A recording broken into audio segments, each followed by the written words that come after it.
حضور صلی اللہ علیہ وآلہ وسلم غزوہ حدیبیہ میں مکہ معظمہ کے قریب جنگل میں تشریف فرما تھے۔ 1500 صحابہ کرام آپ صلی اللہ علیہ وسلم کے ساتھ موجود تھے۔ جب عصر کی نماز کا وقت آیا تو حضور صلی اللہ علیہ وسلم نے وضو کے لیے پانی طلب کیا۔ صحابہ کرام نے عرض کیا، یا رسول اللہ صلی اللہ علیہ وسلم، سارے لشکر میں پانی موجود نہیں۔ حضور صلی اللہ علیہ وآلہ وسلم نے فرمایا، جس قدر ممکن ہو سکے پانی لشکر میں جمع کرو۔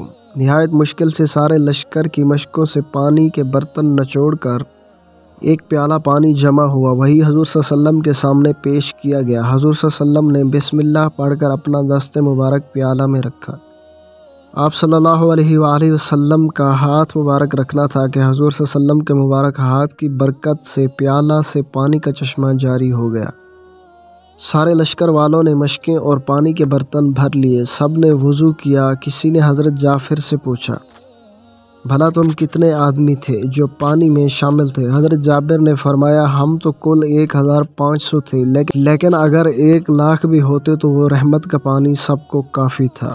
ثواب کی نیت سے آگے شیئر کیجیے، ہو سکتا ہے آپ کے ایک شیئر سے لاکھوں لوگ حضور صلی اللہ علیہ وآلہ وسلم کا معجزہ سنیں۔ جزاک اللہ۔